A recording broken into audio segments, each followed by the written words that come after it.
अंदर भूमिका है भैया कैसे।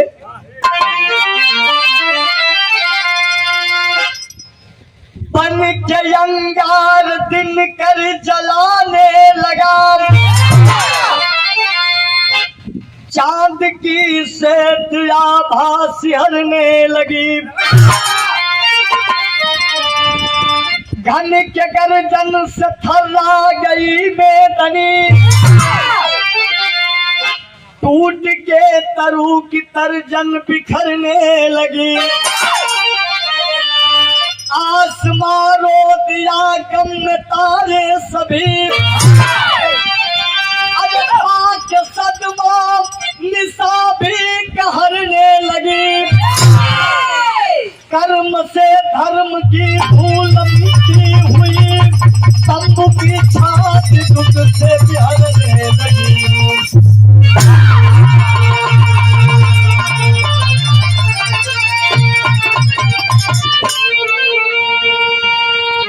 ए भैया ये बात और समय के मिली, चौना समय राजा हरिश्चंद्र जी अपन बारात लेके चलल हुन, राजा हरिश्चंद्र के सर पर सेहरा बदल हो, राजा बाराती सब लोग चलल हो, हस्तिनापुर से तारानगर की ओर बारात चलल हो, रास्ता धैले जात हुआ लोग, रास्ते में एक बहुत बढ़िया जंगल रहल, और वही जंगल में एक बहुत पुरान बरगद का वृक्ष रहल। जब वो पेड़ के नीचे राजा बाराती लोग पहुँचे हैं, बाराती लोग कहे कि राजा साहब पानी देखी ना कितना तेज धूप लगत बा, वही समय बा, थोड़ा देर ही पेड़वा के नीचे आराम करल जा, बारात सजली पहर चली। राजा साहब बोले ठीक है भैया, जिसके पास जो भी खाने पीने का व्यवस्था हो खा पी के आप लोग इसी पेड़ के नीचे आराम करिए, बारात शाम को ही चलेगी। विराह सुनने वाले भैया बाबू चाचा लोग जेकरे पास जवन भी खाए पिए का सामान रहल, वही पेड़वा के नीचे खाए के लोग लेकर हुए। इतना सुंदर हवा चलल हो, इतनी शीतल हवा चलल कि राजा बाराती सब लोग नींद में हो गल। आज जब सब लोग नींद में हो गल तो जवन बरगदवा का पेड़वा रहल, वही के ऊपर एक हंसिन का जोड़ा रहत रहल। हंस कई भोजन की तलाश में बाहर गया हुआ था, हंसिन घोंसला में अकेली है। अचानक नजरिया हंसिन के राजा हरिश्चंद्र के चेहरवा पर पड़ गल। आज जब राजा हरिश्चंद्र के चेहरा पर पड़ल, अखिया से जर्जर जर्जर आंसू चलने लगल, हंसिन रोवा लगली। इतना में हंस आ गए, सवाल कर दिया क्यों रोती हो, रोने का कारण बताओ प्रिय, आज तक तुम्हारे आंख में मैं आंसू नहीं देखा, हमें रोने का कारण बताओ। तब हंसिन कहती कि सैया हमारे रोले के कारण जानल चाहत हुआ ना, तो पेड़वा के नीचे देखा कितना सुंदर राजकुमार हुए स्वामी, आज इनके सर पर सेहरा बदल मगर इनके नसीब में सुहाग रात ना लिखल हो। कहना देखा केहू के सर पर सेहरा बदल, राजा के दूल्हा बनल मन, पिया करिया परछन वही सुहाग रात मने है, केहू के शुभ घड़ी में अशुभ ना बोलल जाला। खाली नाये सैया राजा साहब के खतरा हो, कौन खतरा बताओ थी हंसिन भैया। हंस से एक लाइन गीत लगल,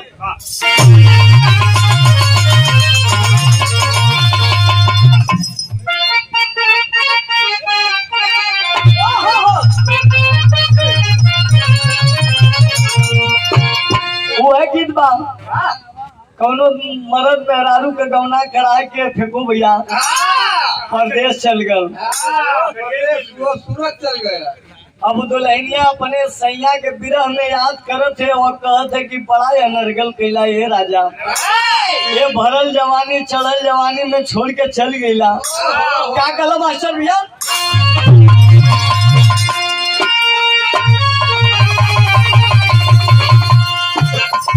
अरे क्या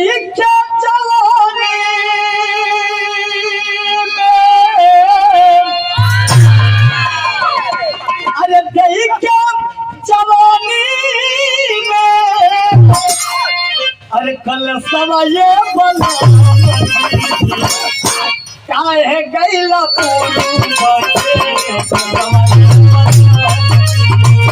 काहे गईला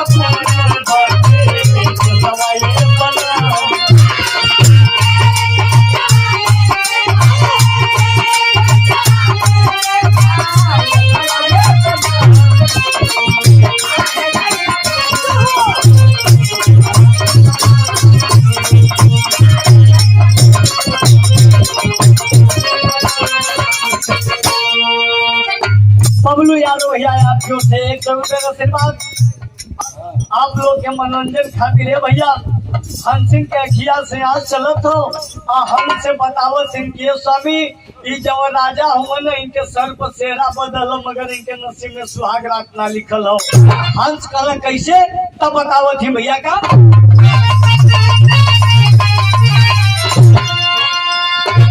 अरे सुन क्या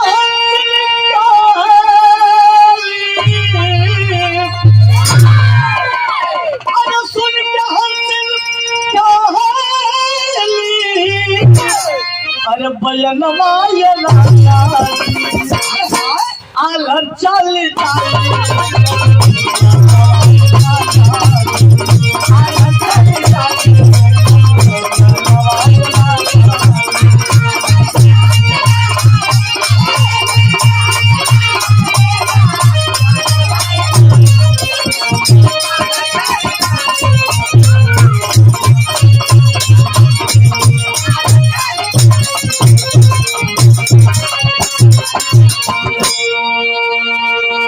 हंस कहलन क्या बात करो तू कैसे जान चल जाई तो वो समय हंस बतावत थे परिछन होए खुदा चलना खबरिया परिछन होए खुदा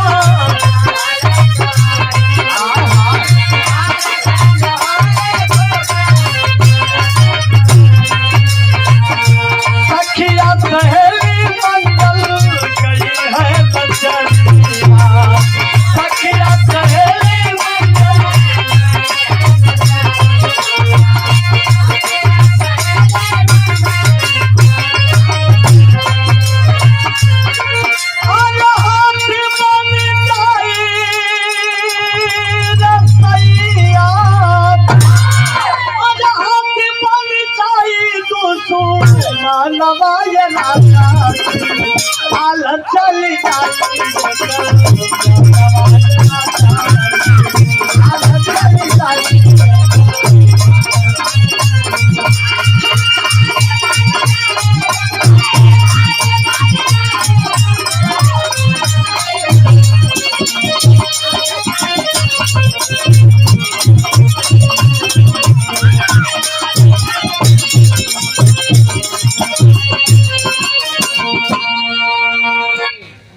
वही समय हंसिन बतावत इनकी संयम जब राजा हुआ नाम बारात दरवाजे पहुंची हाथी पर चढ़ के परछन कर रही है ये स्वामी और जब हाथी पर चढ़ के परछन कर रही है ये राजा तो परछन के समय हाथिया पगलाए जाई और जब पगला जाई तो राजा के उठाए के पटक के छतिया पर लात रख दे राजा ये दुनिया के छोड़ के चल जाई हम है भैया हंस बड़ा सोच में पड़ गए कल क्या बात करो तुम अरे कोनो जरूरी हो कि हथिया पर चढ़ के परछन होई हो जाई ऐसे बढ़िया गधा तो वो साधन ना मिलेला भाई मजबूरी में करना हंस कहला कोनो जरूरी हो कि हाथी पर होई परछन घोड़ा पर तो भी हो सकला हंसिन कहली हाँ घोड़वा पर तो परछन हो जाइए स्वामी परछन के समय राजा बच जहन मगर सुहाग कक्ष में राजा ना बच पैहन तब हंस कहल सुहाग कक्ष में कौन खतरा हो तब हंसिन बतावत थी कैसे भैया एक लाइन गीत लगल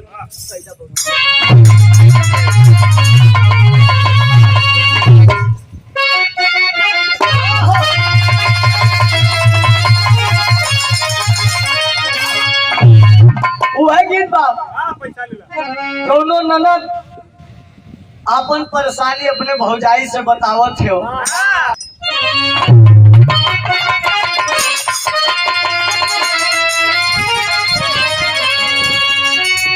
अरे कही ना भौजी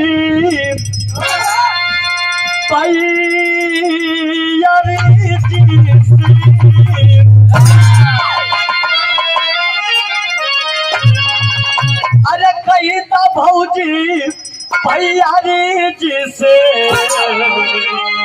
दे देते गवा गवा कही ना भौजी भैया जी से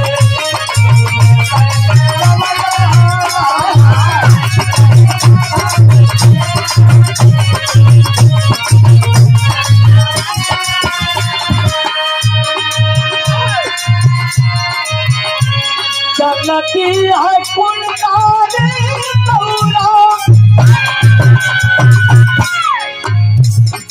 नदी है कुंडारे गौरा जनती है गहनवारा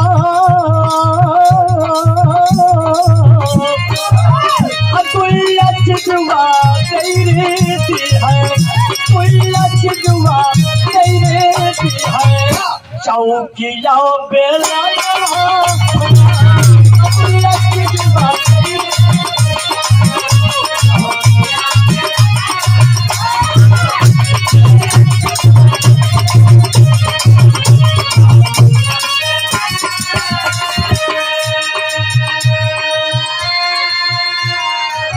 आप लोग के मनोरंजन खातिर लेकिन तो हंसिन कहती कि ये सैया राजा साहब परिछन के समय आप बची हैं मगर सुहाग कक्ष में न मिली कोई बचाव वाला उनके हंस कहलो सुहाग कक्ष में कौन खतरा हो तब हंसिन अपने सैया हमसे बतावती का बतौली भैया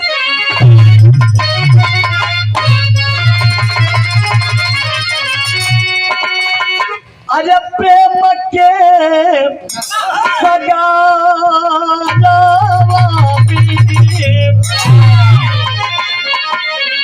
अरे प्रेम के सगारा है जब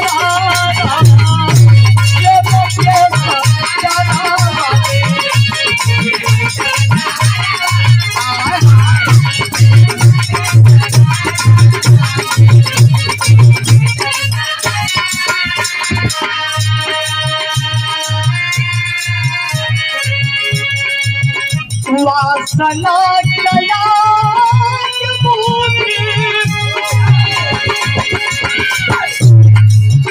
वासना कया संत होई जिया नवारा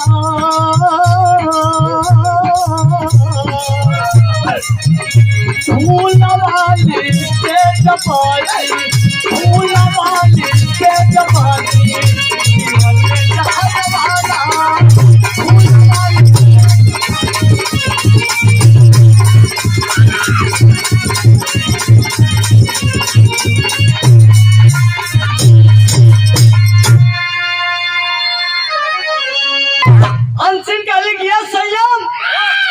परिछन के समैया राजा पर जिहन मगर जब सुहाग कहे चचा देखा पंचायत करवा लो तो मजा ना आई अगर शांति बनाए रखबा तो हम मूड से गाई हाँ थोड़ा शांति बनाए रह लो हंसिन काले किया संयम सुहाग रात के समय में जब राजा रानी के वासना के आग शांत हुई राजा रानी भोग विलास से तृप्त हुई राजा रानी अगल बगल सुत जइहन आज जवन फुलवा वाली सजिया रही है सैया बीचवा में फाक रही राजा रानी अगल बगल रही हन बीचवा में जवन जगहिया रही ना वह फुलवा वाली सजिया नागिन बन जाई आज जब नागिन बन जाई तो राजा के काट ले राजा ये दुनिया के छोड़ के चल जाई हन फिर हंस कहला कि ओहो राजा साहब के ऊपर तो बहुत बरियार खतरा हो कहला हंस की अच्छा ही बतावा क्या वो सुहाग रात के समय में कोई जाके नागिन के मार के ना राजा साहब के बचा सकला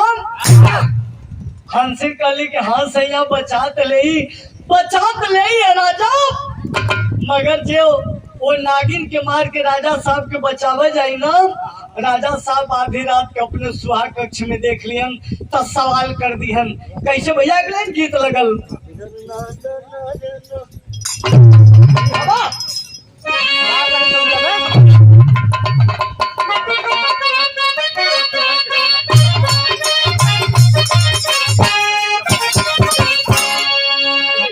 अरे पिया परदेस गईल तार लाडू पिया परदेस गईल तार लाडू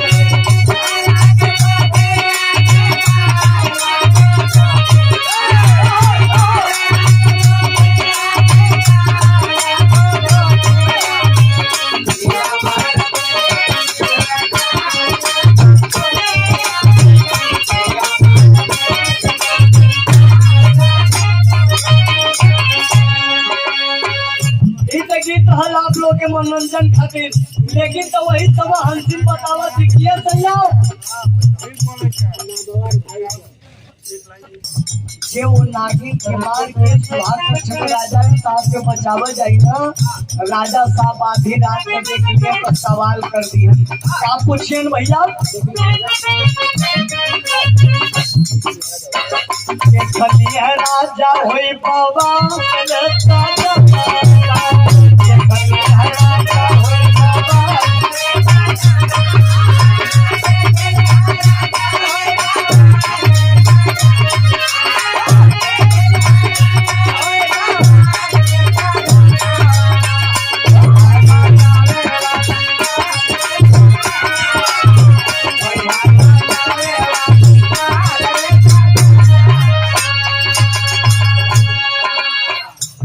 वही बचावा वाला काल रे सजनवा काल रे सजनवा देखलिए राजा होई बाबा रे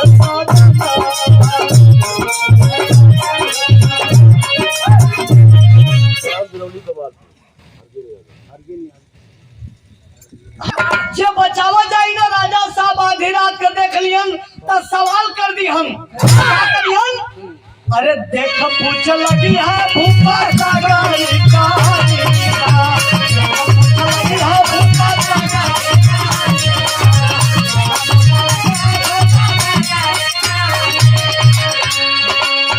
पतिया बतावे में बदली है बदलिया पतिया बतावे में बदली है बदलिया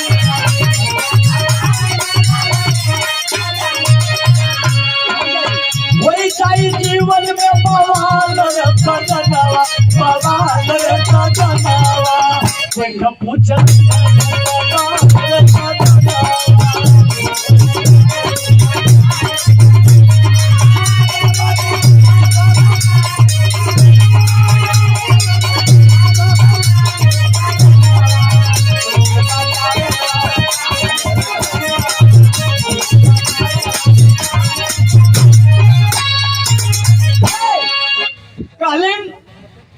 जो नागिन के मार के राजा साहब के बचावे जाई ना, राजा साहब आधी रात का देख लिए सुहाग कक्ष में तो सवाल कर देंगे कि रे भैया इतनी रात गल हमारे सुहाग कक्ष में का करेला?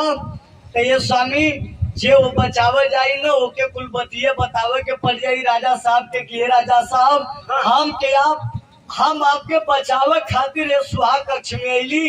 अच्छा पूरी बतिया बताइए ना तो वही सुहाग कक्ष में वो बचाव वाले का शरीरिया पाथर का हो जाई। हंस कपारे हाथ धर लेलन कल के अच्छा ये बतावा वो बचाव वाले का जब शरीरिया पाथर का हो जाई तो जरूर कोनो जुगाड़ होई सही भैला का वो जल्दी से बता दा। तब हंस बतावा कि हाँ वो पाथर का शरीरिया सही हो जाइए स्वामी, लेकिन तो राजा साहब के काम करे के होई। कौन काम? एक लाइन बड़ी पुरान गीत लगल भैया।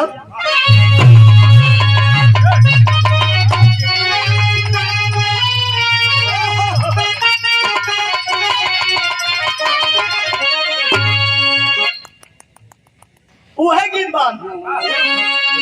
अरे हम तुहसे पूछिला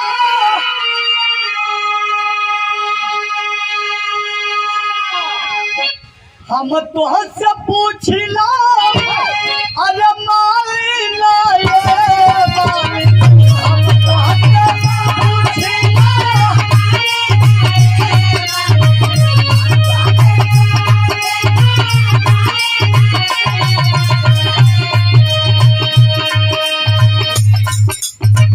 काहे के लगवल यतनी देर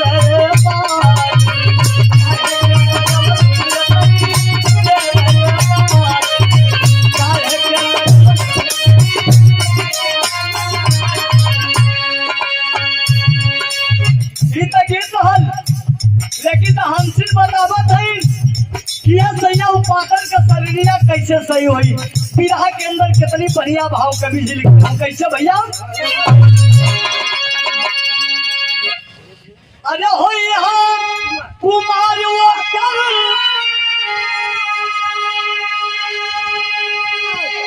अरे होई हम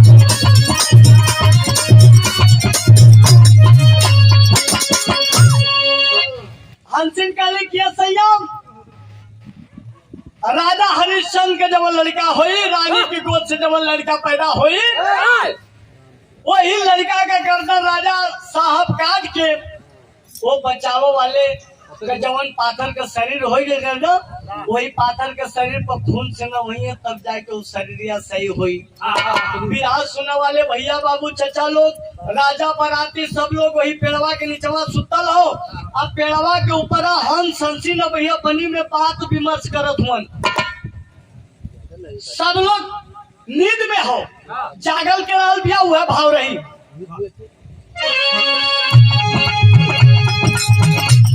अरे नींद में अच्छे मसमा, अरे वही तो भैया हो।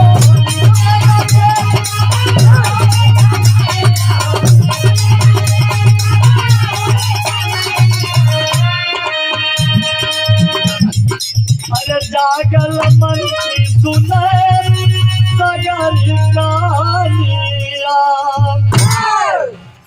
राजा बराती सब लोग वही पेड़ के नीचे सुतल हो, सब लोग वही पेड़ के नीचे नींद में हो।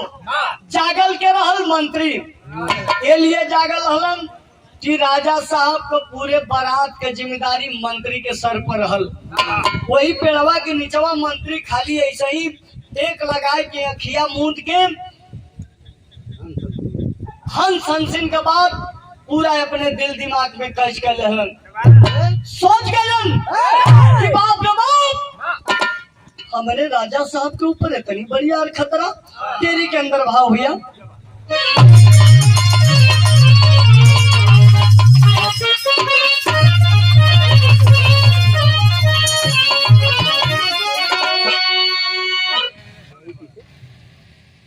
अरे जाई कैसे स्वामी का जनवा, अरे जाई कैसे स्वामी का जनवा, खैली सब मकई कमाया चुकाई रे चुकाई रे चुकाई।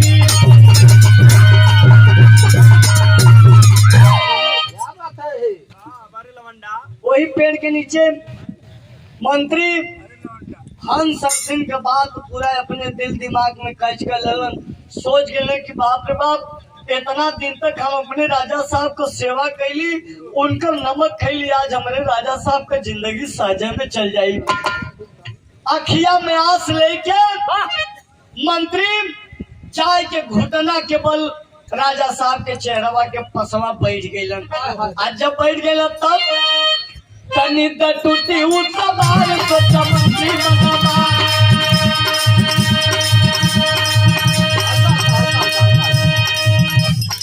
अखिया में आंस लेके घुटना के बल राजा साहब के चेहरवा के समानवा बैठ गए मंत्री।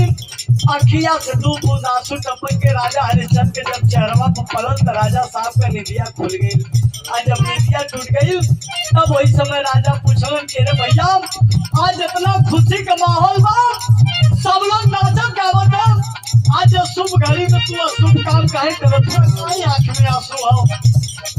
तनी त टूटी उतबार को चमकी मनवा। देख पूछल घर भूपा आंख में पानी, निक होवे बेकार बतराऊ सरकार। रही के राज दरबार हम तोहार मानी, नीरा नदिया का धार बहय सुअल चार। बोला इच्छा पड़ी यार, बोला भूख से पानी, निकल सकत हमारी बात जाना वैसे प्यारी पद नहीं पर होई तो नहीं पर होई।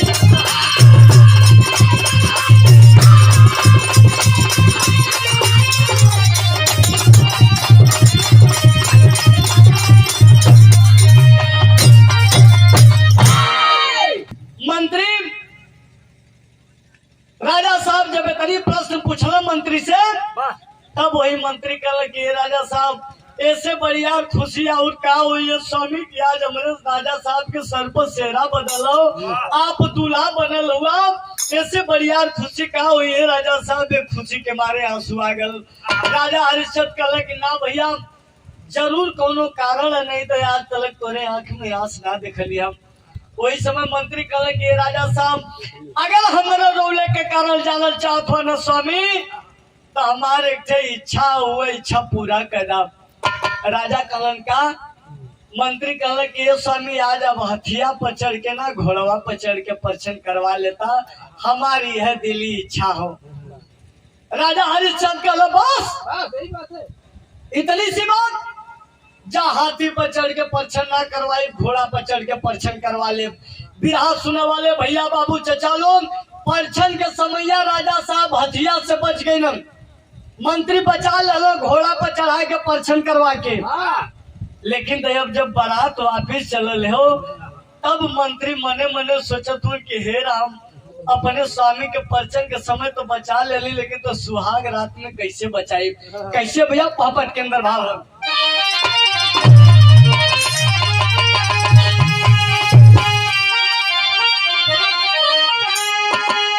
अरे लेके दुल्हन, अरे लेके दुल्हन चलना भूप खरिया डरियो गले।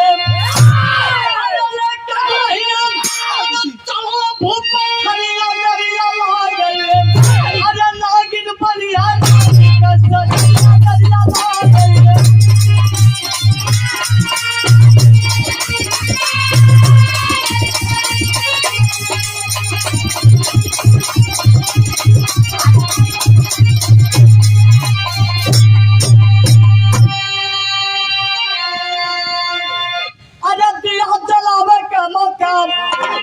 जब बारात वापिस हस्तिनापुर में लौट के आई ले, मंत्री रास्ते रास्ते में सोचत हूँ कि अपने स्वामी के कैसे बचाई। राजा रानी जब सुहाग कक्ष में पहुंचल वन, और जब सुहाग कक्ष में पहुंचल वन तो साफ सफाई ना रहल, अंधेरा रहल, दिया ना जलत रहल।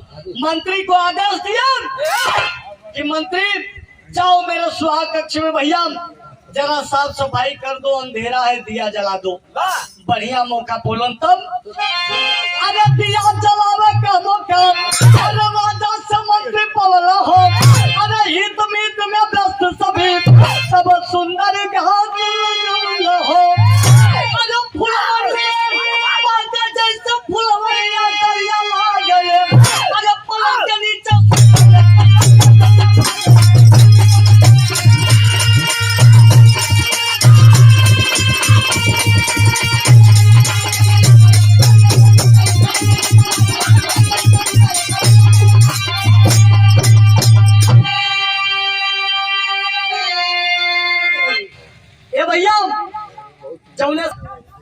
मंत्री के राजा आदेश डालन।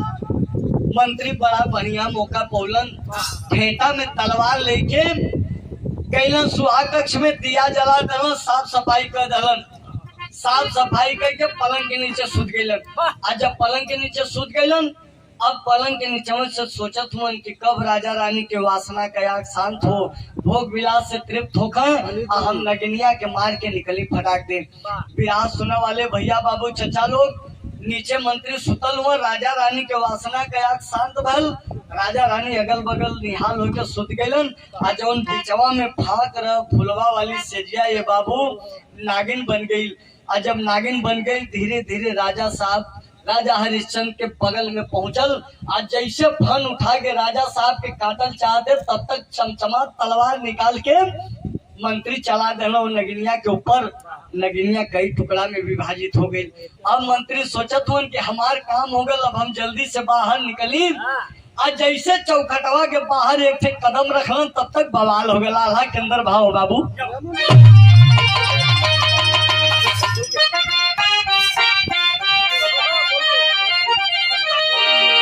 हाय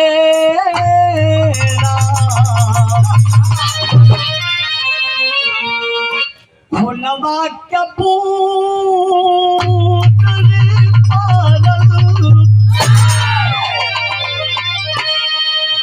जौने समय मंत्री वो नगिनिया के मरले हुन, राजा साहब के चेहरा के समीप रहल। आज जब तलवरिया चलौले हुन, तब तक नगिनिया का खून का बूंदा छिटक के राजा साहब के चेहरा पर पड़ गल। आज जब राजा साहब के चेहरा पर पड़ल हो, तब मंत्री के एक पैरवा चौखट के बाहर, एक अंदरवा, तब तक भैल का भैया खुनवा के बूंद पड़ल अरे राजा के चेहरवा भैया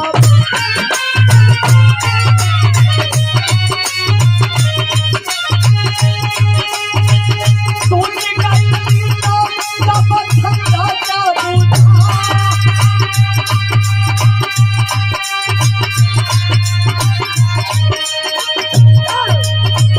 नीतवा से ऊपराना उठले बउरिया पंचो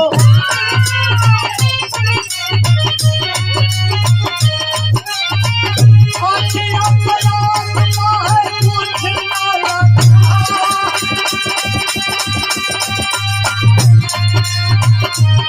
खाना खाना काफे बाबू मंत्री का बदलिया भैया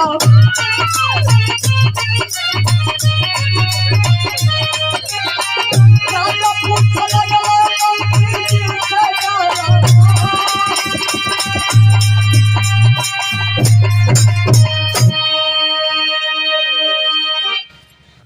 जब राजा साहब के ठंडक लगल नगिनिया को खुनवा का छीटा पड़ल राजा साहब का निदिया खुल गई खुनवा का बूदा छीटा पड़ल और राजा साहब का निदिया खुल गई और देखला राजा साहब की कोई है इंसान जो मेरे स्वागत कक्ष में आया बिन बताए और बिन बताए बाहर जा रहा है।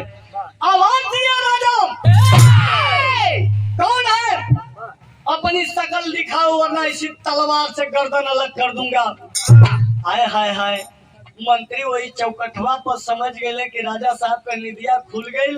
अब हमके अइले के कारण बतावे के होई और जब हम कारण बताई तो हमार शरीरिया पाथर को हो जाई ये सोच सोच के मंत्री थरथर थरथर कापत मन। फिर आवाज दिया राजा अपनी शकल दिखाओ।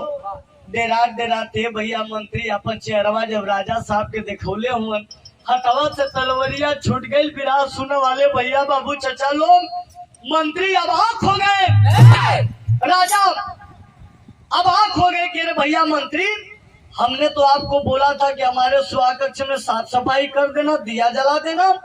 इतनी रात गई मेरे सुहाग कक्ष में हमें तो शंका लग रहा है या तो रानी की गहना सोना चांदी लूटने आए हो या तो मुझे मार के राजपाट हड़पने के चक्कर में आए हो।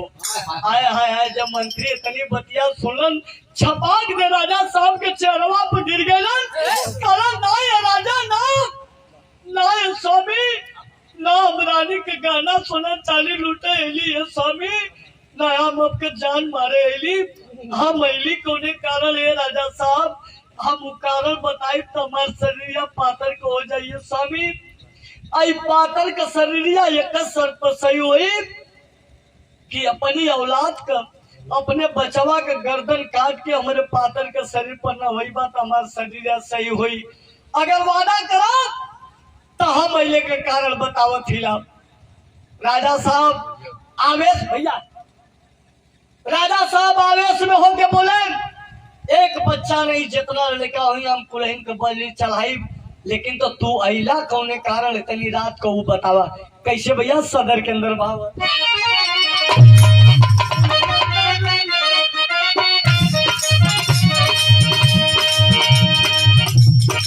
मंत्री बतावा शुरू कैले हो परीक्षण की बेरी तो हर हाथ इमारत लगावा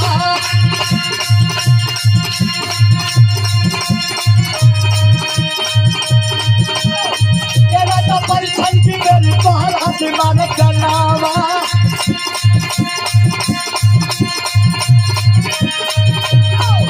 अरे अपनी सवारी पर हम यहाँ लिखा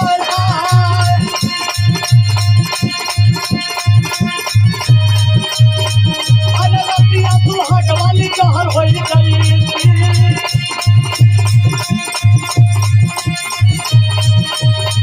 अरे बसती हमारी जगह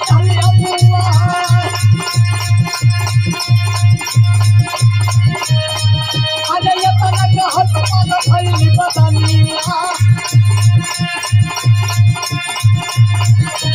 अरे धन्य रहला मंत्री तू पगोले पिला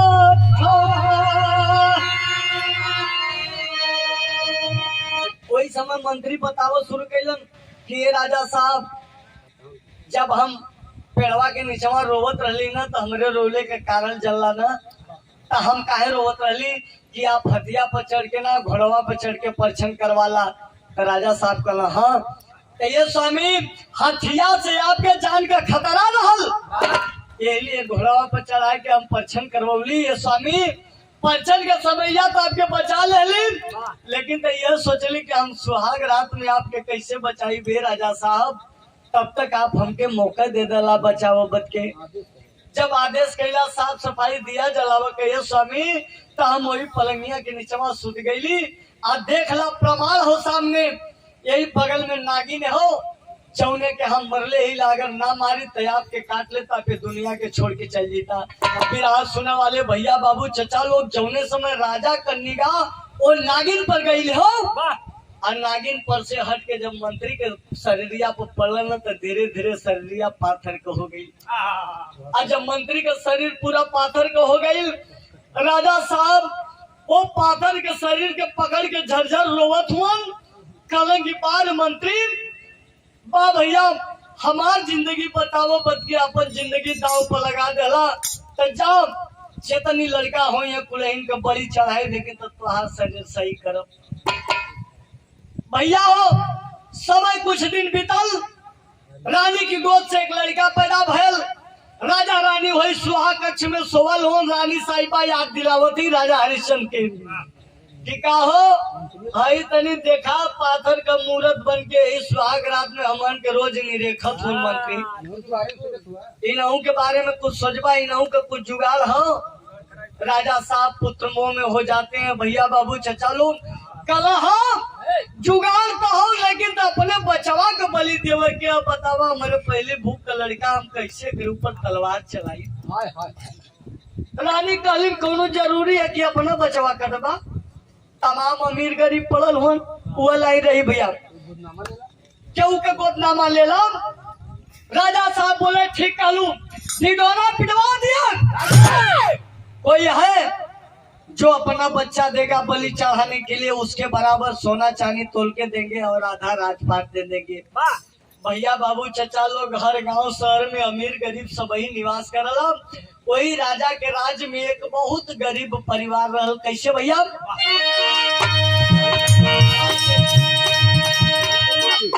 अरे रहल गरीब बाली राजा की नगरिया,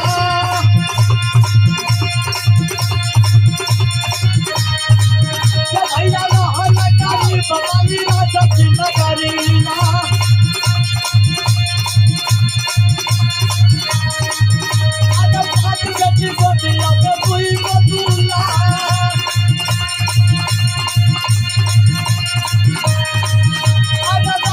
बुढ़ाई कमाई होला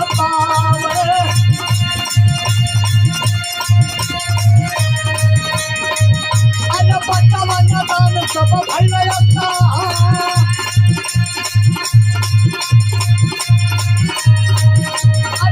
वाली बात सुना बड़ा काला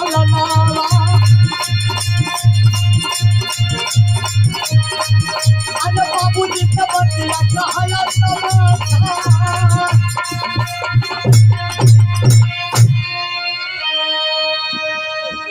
राजा हरिश्चंद्र के राज्य में एक बहुत गरीब परिवार माली मालिन के गुजर बसर करत रहल। गरीबी चरम सीमा पर बा। भगवान गोदी में 5 बेटी 2 गो लाल देले हुवन। एक दिन रात के समय में माली मालिन सुतल हुआ लोग। मालिन रात के समय में सुतल हुआ। वही समय माली से कहले कि सैया सुनला राजा साहब ढिढोरा पिटवले हम जे अपन बचवा दे उनके बलि चढ़ावे के ना, तो ओकरे बराबर सोना चांदी दी है और राजपाट दे दी हम। तब मालिक कहलन के अच्छा ही बतावा, राजा साहब को बतिया एक कान से सुना एक कान से निकालता। जब अमन के नसीब में गरीबी लिखल है ना, तो अमन के कहीं से गरीबी दूर ना हुई। राजा साहब के बात एक कान से सुना एक कान से निकालता। तब मालिक कहली कि सैया अगर हमार बतिया मनता न, अगर हमार भरोसा करो तो हमार बात मनता तो एक बड़का लड़का के दे देता तो मन के दुख पाँच दूर हो जाते। राजा अभी माली और मालिन आपस में बात विचार करत हुन भैया। 12-13 साल का लड़का रहल, बगलिए में सुतल रहल, आखिया खाली बंद कैले रह, माई बाबू के बतिया सुनत रहल। आ जब सुन लहलस, उठ के बाबू के समनवा आके खड़ा होकर रोवा लगल। कल ए बाबू गरीबी है ना, अंत बही नहीं बियाह करब के बाबू, हम जातेला दिल से पुत्र मोह निकाल दे बाबू। राजा साहब हमार गर्दन काट दियन, हमारे एवज में जवन सोना चांदी मिली आधा राजपाट मिली, हमारे 5 बहनी के निके निके घरे शादी कर दिया। औलाद के गम तो फौलाद के पानी बना देला बाबूजी। मालिक का धुन की ना बेटा हमके रुपया धन दौलत ना चाहिए बेटा, हमार धन दौलत तो ये हुए, लेकिन तो लड़का ना मानल। आज जब लड़का ना मानल, पहुंचल राजा साहब के दरबार में। राजा साहब पूरी तैयारी कर चुके थे। लड़का जब पहुंचल हो, राजा हरिश्चंद्र जब लड़का के चेहरा पर मुस्कुराहट, ललाट पे जब चमक देखलन, तो सवाल कर दिला राजा हरिश्चंद्र की, कारे बेटा कौन ऐसा दुख के घड़ी आयल बेटा कि तू अपन गर्दन कटावा चलिए ले। लड़का कहले, ए राजा साहब जवन वादा कैले हुआ ओके पूरा करम। हम काहे एली काहे ना एली हम उना बताई। राजा साहब कहला, बेटा मरने वाली की अंतिम इच्छा पूछी जाती है, तो के बतावे के पड़ी काहे एला। तब वो लड़का कितनी ऊंची बात बोल रहे कि ये राजा साहब रतिया के समैया में माई बाबू बात करत रहलन, माई हमारे कहलन कि सैया बड़का लड़कवा के दे देता था, मन गरीबी दूर हो जाती। तो ये राजा साहब जवन महतारी 9 महीना लेके कोख में डोलस, पाल पोस के बरियार कैले राजा, जब वही माई के दुनिया में बोझ हो गई तो हमें दुनिया में ना रह, जल्दी से हमारे ऊपर तलवार चलावा राजा। राजा साहब कहा, बेटा मरने वाली की अंतिम इच्छा पूछी जाती, अगर तेरी कोई इच्छा है तो बता दे। कल कि हाँ हमारी 3 इच्छा हो। कल पहली इच्छा हमारे माई बाबू के बोलवावा, मालिन बोलावल गईलन। राजा कल बेटा दूसरी इच्छा, कल कि हमारे माई बाबू के सामने हमके तौला, जितना रुपया पैसा धन दौलत हो हमारे माई बाबू के दा। दूसरी इच्छा भी राजा पूरा किए। बोले बेटा तीसरी इच्छा, कल किए राजा साहब जब हम मर जाए तो हम कैसे जानो कि हमारे माई बाबू के नामे आधा राजपाट हो। हमारे सामने एक कलम कागज ला, साइन करा, दस्तखत करा। राजा साहब साइन करते हुए बोले, बारे बेटा नाज है तुझ पर, तू तो इस दुनिया को छोड़ के जा रहा है, लेकिन अपने परिवार को बना के जा रहा है। विराट सुनने वाले भैया बाबू चचा लोग, राजा साहब तलवरिया लेके जब लड़कवा के ऊपर चलौना तो बहल का खड़ी के अंदर भाव गया।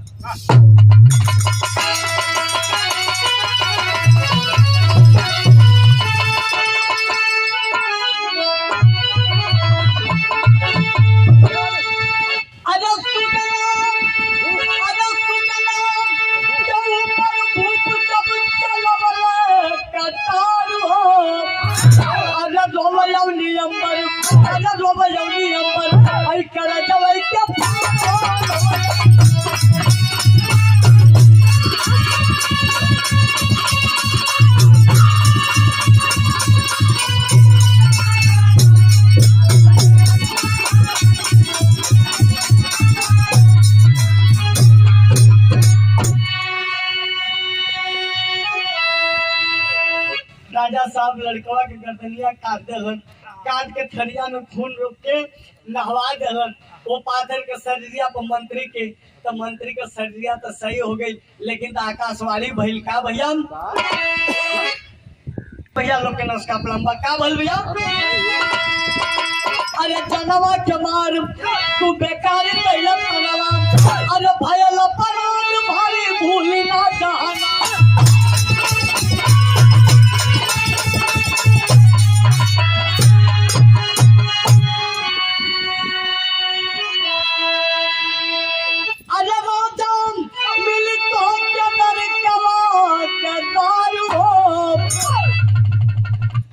आकाशवाणी भइल कि जा राजा जौने पुत्र मोह में पड़ के गरीब का बचवा कटला है ना, एक समय आई कि वही बचवा का प्यार दोहरे दिल से मिट जाई, तब बचवा का मोह माया ना रही।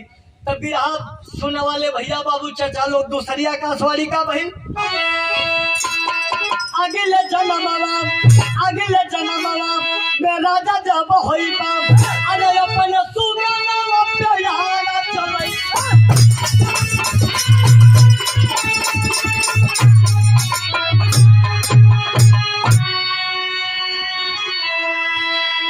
अरे पाप का दिन भूल जाई स्वर्गवा का द्वार हो, अरे रोमयनी अंबर आई करे जवई के फार हो।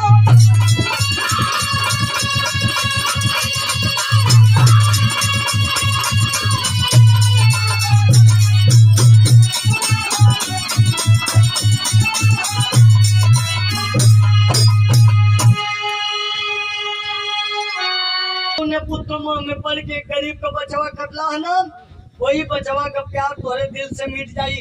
तब प्रमाण मिलला बिरहा सुने वाले भैया बाबू चाचा लोग वह राजा हरिश्चंद्र अगले जन्म में जाए के राजा मोरंगध्वज के नाम से प्रसिद्ध भइलन।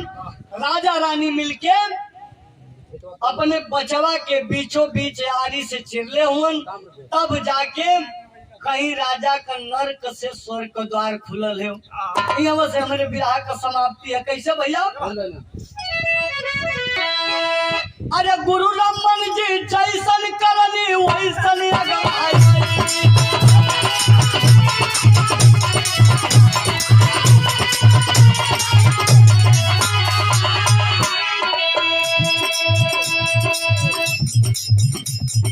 गुरु रमन जी जैसन करनी वैसन अगवाई।